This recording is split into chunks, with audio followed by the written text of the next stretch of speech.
ఓ నమో భగవతే వాసుదేవాయ.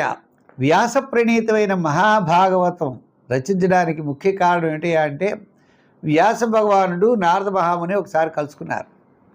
నారదుడితో వ్యాసుడు అన్నాడు, అనేకమైన సప్తదశ పురాణాలు రచించానయ్యా, కానీ స్వామి నాకు అసంతృప్తిగా ఉన్నాను, దిగాలుగా ఉన్నాను, ఏమిటో తెలియనటువంటి అసంతృప్తి నాలో ఉంది.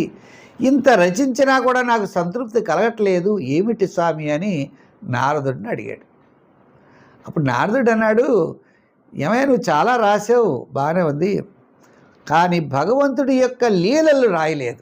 అంటే ఇదంతా కూడా మానవులు మాయతో కప్పబడతారు. ఈ మాయను తొలగించి భగవంతుడిని తెలుసుకునే వాళ్ళు యోగులు. వాళ్ళందరికీ సాధ్యం కాదు. బహుజన్మ అంటే అనేకమైన జన్మల్లో చేసినటువంటి పుణ్య ఫలం వల్ల మాత్రమే వారికి లభిస్తుంది.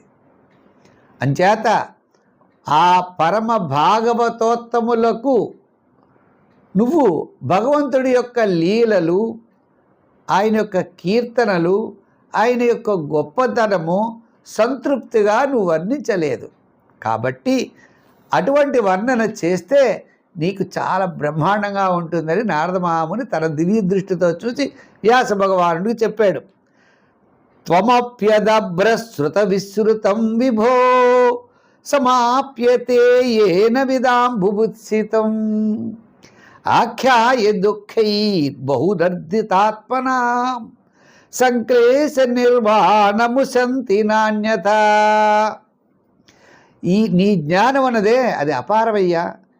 భగవంతుడైన ప్రసిద్ధమైనటువంటి లీలలు, ఆయన కీర్తనలు, చింతన, అవన్నీ కూడా నువ్వు అందరికీ తెలియాలి. జిజ్ఞాసులకి ఈ సంసార క్లేశము, దుఃఖము, సంసారం అనే సముద్రంలో ఈదుతున్న వారు ఆ భగవంతుడిని చేరడానికి తప్పనిసరిగా నీ యొక్క నువ్వు రచించినటువంటి రాబోయే రచనలు ఏవైతే ఉంటాయో ఆ రచనలు ఎంతో ఉపయోగపడతాయ్యా అని చెప్పగా ఆ వ్యాస భగవానుడు భాగవతాన్ని రచించాడు. భగవంతుడి యొక్క చరిత్ర ఇదంతా కూడా భాగవతం భగవంతుడిదే అన్నారు.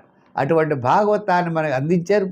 మీరు మా యూట్యూబ్ ఛానల్లో మార్చి 8వ తారీఖు నాడు ఇది రిలీజ్ అవుతున్నాయి భాగవతం కథలు. అందరూ కూడా ప్రతి ఒక్కరూ మీరు చూడడం, అందరికీ కూడా అందిస్తారని చెప్పి కోరుకుంటూ మళ్ళా మంచి విశేషాలతో కలుసుకుందాం. సర్వే జన సుఖినో భవంతు. స్వస్తి.